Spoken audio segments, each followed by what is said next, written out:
प्यारे छात्र छात्राओं, मॉडर्न स्टडी सेंटर के हिंदी विभाग में आप लोगों का हार्दिक स्वागत है। हम लोग ऑनलाइन क्लास में मिल रहे हैं। आप लोग निश्चित रूप से अच्छे ही होंगे। एक बड़ी शुभकामना के साथ वर्ग आरंभ किया जा रहा है कि आप लोग ईमानदारी से परीक्षा की तैयारी करते होंगे। आशा है परीक्षा में आप लोग निश्चित रूप से बढ़िया से बढ़िया अंक प्राप्त करेंगे। तो इसी शुभकामना के साथ पाठ शुरू करें। आज का हम लोगों का पाठ है हिंदी में उषा। आप ने पढ़ा होगा कि दिगंत भाग 2 में जो काव्य खंड है उसका बड़ा ही महत्वपूर्ण काव्य पाठ उषा है, जिसके कवि का नाम शमशेर बहादुर सिंह। शमशेर बहादुर सिंह के विषय में आपने जाना होगा कि ये प्रयोगवाद के बड़े कवि माने गए हैं, प्रयोगवादी कवि माने गए हैं। और ये मूल तौर पर चित्रकार थे। इस कारण इनकी कविताओं में चित्रात्मकता अधिक दिखाई पड़ती है। तो अब हम पाठ शुरू कर रहे हैं। यह हम लोगों का पाठ है वस्तुनिष्ठ पाठ, यानी वस्तुनिष्ठ प्रश्न पर हम लोग अभी विचार करेंगे। तो पाठ शुरू करते हैं उषा शीर्षक कविता पर। सबसे पहला प्रश्न है, उषा शीर्षक कविता के कवि का नाम क्या है? अभी तुरंत बताया गया है। उषा शीर्षक कविता के कवि का नाम शमशेर बहादुर सिंह। तो आप यहाँ पर देख रहे हैं शमशेर बहादुर सिंह सी में है। तो उषा शीर्षक कविता के कवि का नाम शमशेर बहादुर सिंह, इसलिए पहले प्रश्न का उत्तर सी हो जाएगा। उषा कविता किस प्रकार की है? उषा कविता प्रकृति से संबंधित कविता है। उषा कविता में प्रकृति का बड़ा सुंदर चित्रण किया गया है। खासकर सुबह सवेरे का चित्रण किया। यह ब्रह्म मुहूर्त काल होता है, सुबह सवेरे का काल। तो आप यहाँ पर रहे हैं, देख रहे हैं ऑप्शन में प्रकृति से संबंधित, सामाजिक, श्रृंगारिक, पारिवारिक। तो इसका उत्तर ए हो जाएगा। प्रकृति से संबंधित यह कविता है, यानी इसका उत्तर ए। शमशेर बहादुर सिंह का जन्म कब हुआ था? शमशेर बहादुर सिंह का जन्म 13 जनवरी 1911 में हुआ था। तो आप देख रहे हैं कि यह ए में दिया हुआ है, तो तीसरे प्रश्न का उत्तर ए हो जाएगा। शमशेर बहादुर सिंह का निधन कब हुआ? शमशेर बहादुर सिंह का निधन 1993 में हुआ। तो यहाँ पर 1993 देख रहे हैं, ए में दिया हुआ है। तो इसका यानी चौथे प्रश्न का उत्तर ए हो जाएगा। शमशेर बहादुर सिंह के माता पिता का नाम क्या है? शमशेर बहादुर सिंह की माता पिता का नाम प्रभुदेई और तारीफ सिंह है। प्रभुदेई और तारीफ सिंह। आप देख रहे हैं कि इसमें ए में दिया हुआ है प्रभुदेई और तारीफ सिंह, तो इसका उत्तर ए हो जाएगा।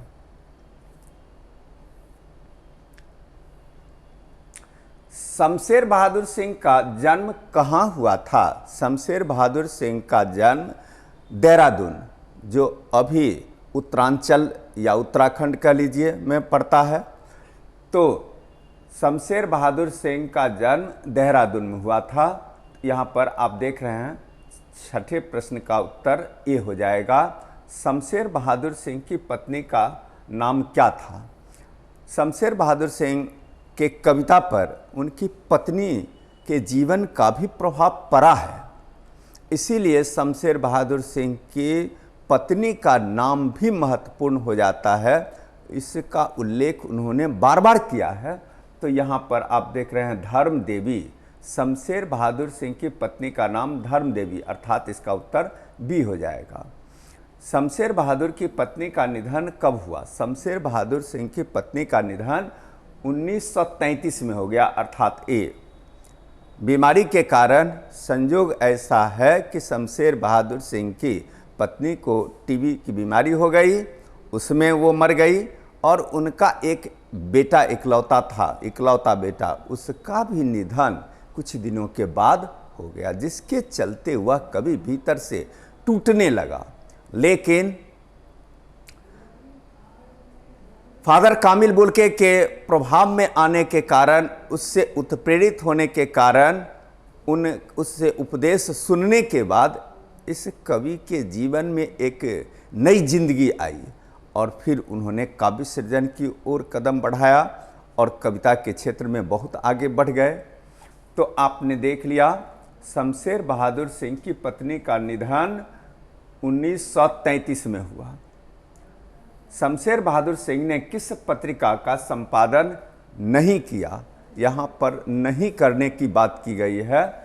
तो आप देख रहे हैं कि इन्होंने रूपाभ का भी प्रकाशन किया, प्रकाशन मतलब प्रकाशन में सहयोग भी किया, माया मनोहर कहानियाँ, और फिर आजकल एक ऐसी पत्रिका है जिसका संपादन उन्होंने नहीं किया। तो शमशेर बहादुर सिंह ने आजकल पत्रिका का संपादन नहीं किया, अर्थात इसका उत्तर सी हो जाएगा। नया साहित्य के संपादक कौन हुए? नया साहित्य के संपादक यहाँ पर आप देख रहे हैं शमशेर बहादुर सिंह हुए, अर्थात बी हो जाएगा इसका उत्तर। शमशेर बहादुर सिंह ने किस कोश का संपादन किया? शमशेर बहादुर सिंह ने किस कोश का संपादन किया? तो यहाँ पर आप देख रहे हैं उर्दू हिंदी कोश, अर्थात ए हो जाएगा। शमशेर ने रूस की यात्रा कब की? इन्होंने विदेश की भी यात्रा की। तो रूस की यात्रा कब की? तो 1978 में उन्होंने रूस की यात्रा की, अर्थात इसका उत्तर ए हो जाएगा। दूसरा सप्तक के कवि का नाम क्या है? दूसरा सप्तक के कवि का नाम शमशेर बहादुर सिंह, अर्थात इसका उत्तर सी हो जाएगा। कवियों के कवि किसे कहा जाता है? कवियों के कवि किसे कहा जाता है? आपको बराबर प्रश्न पूछा जाता है परीक्षा में, तो आप इसका उत्तर जान लें कि कवियों का कवि शमशेर बहादुर सिंह को कहा जाता है। कवियों का कवि शमशेर बहादुर सिंह को कहा जाता है, अर्थात इसका उत्तर बी हो जाएगा। उषा कविता का चित्रण कैसे किया गया है? आपको पहले ही बताया गया है, एकदम शुरू में बताया गया कि शमशेर बहादुर सिंह मूल तौर पर चित्रकार थे। यही कारण है कि उनकी कविताओं में चित्रात्मकता की प्रधानता होती है, अर्थात बिंबों की प्रधानता होती है। तो आप यहाँ पर देख रहे हैं कि बिंबों के द्वारा लिखा हुआ है, तो इसका उत्तर ए हो जाएगा। बिंब का मतलब चित्र के द्वारा। प्रात नभ कैसा था? प्रात नभ नीला शंख जैसा। प्रात नभ था नीला शंख जैसा, आपने कविता में पढ़ा होगा, तो इसका उत्तर ए हो जाएगा। भोर का नभ कैसा था? तो एक ही बात हो गई। भोर का नभ, ऊपर आपने जो पढ़ा नीला शंख जैसा, कवि ने उसके लिए ही एक दूसरा बिंब प्रस्तुत किया है, राख से लिपा चौका सा, यानी इसका उत्तर हो जाएगा राख से लिपा चौका जैसा। तो ए हो जाएगा।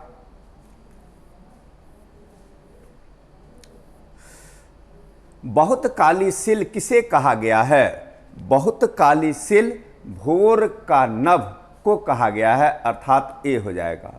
काली सिल किससे धुल गई है? काली सिल लाल केसर से धुल गई है, अर्थात ए हो जाएगा। उदिता के कवि का नाम क्या है? तो उदिता के कवि का नाम शमशेर बहादुर सिंह है, अर्थात बी हो जाएगा। नील जल में क्या झिलमिला रहा है? नील जल में गौरदेह झिलमिला रहा है। यहाँ पर गौरदेह देख लीजिए, ए में है। उषा का जादू कब टूटता है? उषा का जादू सूर्योदय होने पर टूटता है। आप यहाँ पर देख रहे हैं सूर्योदय होने पर, ए हो जाएगा। शमशेर बहादुर सिंह की कौन सी रचनाएं नहीं है? आप यहाँ पर देख रहे हैं कुछ कविताएं, कुछ और कविताएं बात बोलेगी, ये तीनों ही रचना शमशेर बहादुर सिंह की है। एक रचना परिमल इनकी नहीं है। परिमल के कवि का नाम सूर्यकांत त्रिपाठी निराला है।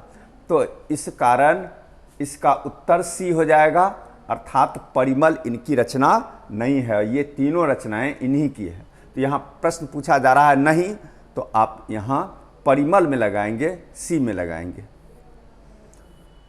स्लेट पर क्या मल दिया गया है? स्लेट पर लाल खड़िया मल दिया गया है। स्लेट पर लाल खड़िया रगड़ दिया गया है, मल दिया गया है। तो इसको यहाँ आप देख रहे हैं लाल खड़िया, अर्थात ए हो जाएगा। भोर का नभ कैसा है? भोर का नभ, यहाँ पर आप देख रहे हैं ऑप्शन। प्रश्न आपको एक जगह और इसी तरह का मिला, लेकिन ध्यान रहे कि आप देखेंगे ऑप्शन हमारे सामने क्या है, उसमें जो सटीक ऑप्शन है, विकल्प है, उसका चुनाव करेंगे। प्रश्न तो ऐसा है एक ही जैसा दोनों, लेकिन ऑप्शन आपको अलग अलग देख रहे हैं, तो इसीलिए यहाँ पर आप देखेंगे भोर का नभ गीला है, इसका उत्तर बी हो जाएगा। शमशेर बहादुर सिंह किसके अध्यक्ष हुए? प्रेमचंद सृजन पीठ के अध्यक्ष हुए। शमशेर बहादुर सिंह प्रेमचंद सृजन पीठ के अध्यक्ष हुए, अर्थात इसका उत्तर ए हो जाएगा। काल तुझसे होर है मेरी के कवि का नाम क्या है? काल तुझसे होर है मेरी के कवि का नाम शमशेर बहादुर सिंह है। तो यहाँ पर आप देख रहे हैं सी, तो सी इसका उत्तर होगा। उषा को क्या कहा गया है? उषा को जादू कहा गया है। उषा को जादू कहा गया है, तो इसका उत्तर ए हो जाएगा। शमशेर की कविता में किसकी प्रधानता है? शमशेर की कविता में किसकी प्रधानता है? आपको पहले भी बताया गया है, बिंब की प्रधानता है, अर्थात चित्र की प्रधानता है। तो आप यहाँ पर देख रहे हैं चित्रात्मकता है, तो यहाँ पर चित्रात्मकता होगा, अर्थात ए। शमशेर बहादुर ने किस विषय से एमए पूर्वार्ध किया? शमशेर बहादुर सिंह ने एमए पूर्वार्ध अंग्रेजी से किया, हिंदी से वे नहीं कर पाए। उनको हरिवंश राय बच्चन ने बहुत अधिक दबाव भी दिया, बहुत अधिक सहयोग करने का वादा भी किया, लेकिन उनसे हिंदी में एमए करना नहीं पार लगा, वे अंग्रेजी से एमए कर गए। तो इसका उत्तर हो जाएगा बी। तो इस तरह आपने इस पाठ को पूरा कर लिया। वस्तुनिष्ठ प्रश्न आपके अभ्यास के लिए, अभ्यास की सुविधा के लिए यहाँ आंसर शीट भी दिया जा रहा है, आप देख लें, आप अभ्यास करें। उस अभ्यास में आपका उत्तर सही है या गलत है, इसका निर्णय आप इसके आधार पर कर सकते हैं। आपकी सुविधा के लिए आंसर शीट दिया गया है। तो यह पाठ आपका पूरा हुआ।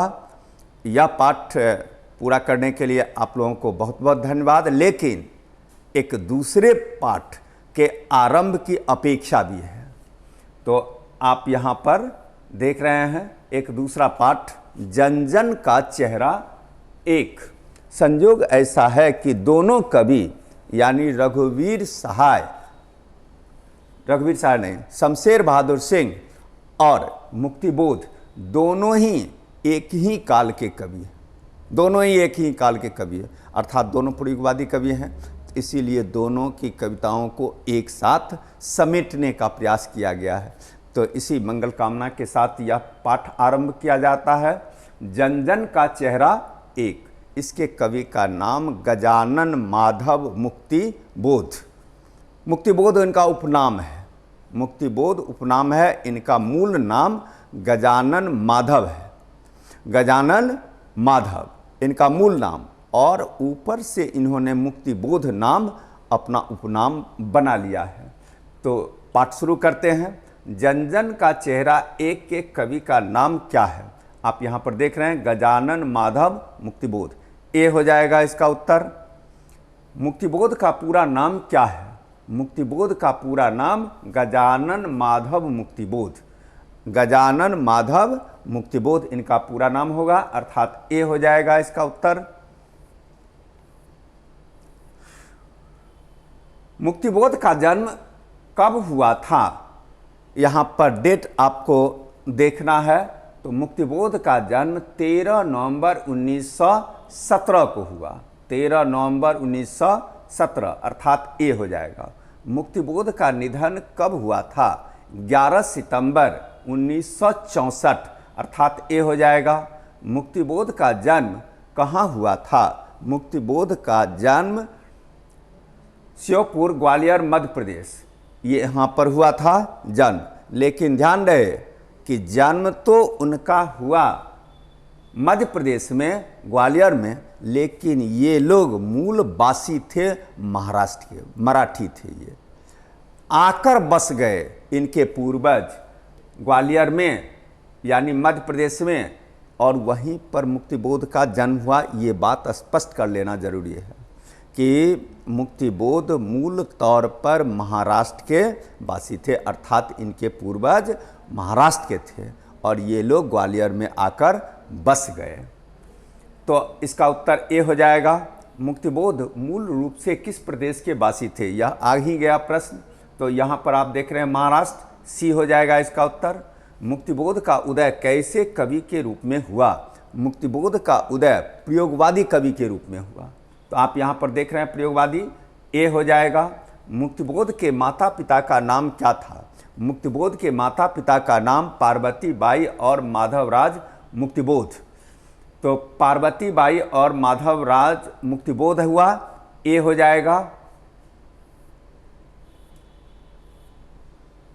मुक्तिबोध ने एमए कहाँ से और कब किया? मुक्तिबोध ने 1953 में नागपुर विश्वविद्यालय से एमए किया। तो इसका उत्तर ए हो जाएगा। चांद का मुंह टेढ़ा के कवि का नाम क्या है? इनकी बड़ी महत्वपूर्ण रचना का नाम है चांद का मुंह टेढ़ा। चांद का मुंह टेढ़ा मुक्तिबोध की सबसे महत्वपूर्ण रचना का, कविता की रचना का नाम है। तो इस तरह आप यहाँ देख रहे हैं मुक्तिबोध, चांद का मुंह टेढ़ा के कवि का नाम क्या है? तो मुक्तिबोध, अर्थात सी हो जाएगा। भूरी भूरी खाक क्या है? भूरी भूरी खाक कविता है। आप यहाँ पर कविता देख लीजिए। ए, मुक्तिबोध ने जितनी तत्परता से कविता लिखने का काम किया है उतनी ही तत्परता से गद्य भी लिखने का काम किया है। इनका निबंध, इनका गद्य भी बड़ा सारगर्भित है, लेकिन भूरी भूरी खाक कविता है। तो इसका उत्तर ए हो जाएगा। मुक्तिबोध नौकरी के लिए नागपुर कब आए? मुक्तिबोध नौकरी के लिए 1948 में आए। मुक्तिबोध नौकरी के लिए 1948, अर्थात यहाँ ए हो जाएगा। मुक्तिबोध ने किस पत्रिका का संपादन किया? मुक्तिबोध ने नया खून नामक पत्रिका का संपादन किया। यहाँ पर आप देख रहे हैं बी है नया खून। मुक्तिबोध ने किसे भयानक कहा है? मुक्तिबोध ने सितारा को भयानक कहा है। यहाँ पर आप देख लीजिए सितारा, सी हो गया, यानी इसका उत्तर सी हो जाएगा। विपात्र के लेखक का नाम क्या है? विपात्र के लेखक का नाम मुक्तिबोध है। तो ए हो जाएगा। नई कविता का आत्मसंघर्ष के कवि का नाम क्या है? नई कविता का आत्मसंघर्ष के कवि का नाम मुक्तिबोध है, अर्थात सी हो जाएगा। कौन सी रचना मुक्तिबोध की नहीं है? यहाँ पर आप देख रहे हैं 3 रचना मुक्तिबोध की है, एक रचना मुक्तिबोध की नहीं है। यह रचना ये है इत्यलम। इत्यलम अज्ञे की रचना है, बड़ी महत्वपूर्ण रचना है इत्यलम। तो आपने देखा कि 3 तो मुक्तिबोध की रचना है, यहाँ पर नहीं की बात की जा रही है, तो उत्तर हो जाएगा सी, इत्यलम इनकी रचना नहीं है, अज्ञे की रचना है। मुक्तिबोध रचनावली का प्रकाशन कहाँ से होता है? मुक्तिबोध रचनावली का प्रकाशन वैसे तो अब बहुत जगह से होने लगा है, लेकिन मुख्य रूप से राजकमल प्रकाशन से। तो यहाँ पर आप देख रहे हैं राजकमल प्रकाशन, प्रधानतया मुक्तिबोध रचनावली का प्रकाशन राजकमल प्रकाशन से ही होता है। तो इसका उत्तर बी हो जाएगा। मुक्तिबोध रचनावली का संपादक कौन है? मुक्तिबोध रचनावली जो मूल है उसके संपादक नेमिचंद्र जैन हैं। तो यहाँ पर नेमिचंद्र जैन, ए हो जाएगा। जटिल बिंब के कवि किसे कहा जाता है? जटिल बिंब का कवि मुक्तिबोध को कहा जाता है। यहाँ पर आप देखें मुक्तिबोध, बी हो गया इसका उत्तर। मुक्तिबोध दिग्विजय महाविद्यालय राजनाथ गांव में प्राध्यापक कब बने? कॉलेज है प्राध्यापक, प्रोफेसर कब बने? तो यहाँ पर उत्तर आप देख रहे हैं 1958 में ये उस कॉलेज में प्राध्यापक बने, प्रोफेसर बने। विश्व के जन जन का चेहरा कैसा है? तो विश्व के जन जन का चेहरा, आप कविता का शीर्षक पढ़ेंगे उसी में उत्तर है। जन जन का चेहरा एक है, तो यहाँ पर एक आप देख रहे हैं, यानी इसका उत्तर बी हो जाएगा। कहाँ की धूप एक है? कहाँ की धूप एक है, एक जैसी है, ये दोनों पूछा जा सकता है। एक जैसी है या एक है, तो गलियों की धूप एक जैसी है, एक है, अर्थात उत्तर सही सी हो जाएगा। सितारा कैसा है? सितारा भयानक दिखता है, तो यहाँ पर आप उत्तर देखेंगे बी है। इसमें भारत की कौन कौन सी नदी है? आप मिसौरी, अमेजन, गंगा, नील। यहाँ पर आप देखेंगे 3 नदी विदेश की है, एक भारत की है, और वह नदी गंगा, भारत की बड़ी प्रचलित, बड़ी प्रमुख नदी गंगा है। आसानी से आप इस प्रश्न का उत्तर खोज सकते हैं। तो इसमें भारत की कौन सी नदी है? तो गंगा है। कन्हैया ने क्या किया? कन्हैया ने गायें चराई, अर्थात बी हो जाएगा। दुनिया में भौगोलिक ऐतिहासिक बंधनों के बावजूद सभी ओर क्या है? सभी ओर भारत है। भारत है मतलब भारत का संस्कार है, भारत की प्रवृत्ति है, भारत की समस्याएं हैं। तो आप यहाँ पर देख लीजिए, हिंदुस्तान है, तो सी इसका उत्तर हो जाएगा। विश्व की नदियों की धारा में क्या बह रही है? विश्व की नदियों की धारा में आप यहाँ पर देख रहे हैं, जल, जिंदगी, लकड़ी, घड़ियाल, जिंदगी बह रही है। विश्व की नदियों की धारा में मनुष्य के जीवन की वेदना बह रही है, अर्थात मनुष्य का जीवन बह रहा है, मनुष्य की जिंदगी बह रही है, वेदनापूर्ण जिंदगी बह रही है। तो यहाँ पर ऑप्शन आपको जिंदगी है, बी हो जाएगा। आज की जनता किससे आतंकित है? आज की जनता आप यहाँ पर देख रहे हैं पूंजीवादी तंत्र से परेशान है, यानी बी इसका उत्तर हो जाएगा।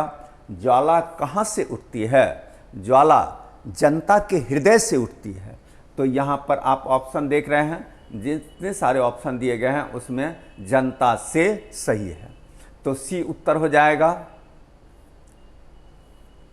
सितारा किसे कहा गया है? सितारा का अर्थ ही होता है तारा, तो आप यहाँ पर देख रहे हैं तारा किसे कहा गया है?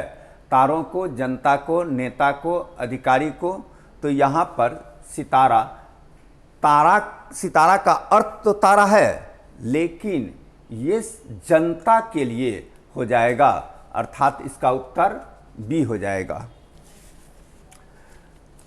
आप यहाँ पर आगे देखेंगे, मुक्तिबोध को नागपुर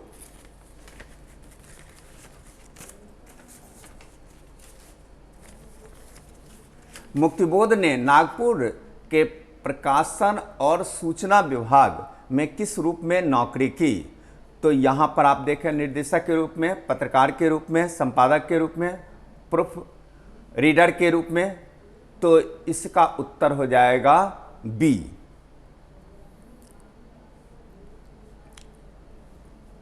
मुक्तिबोध किस काल के कवि हुए?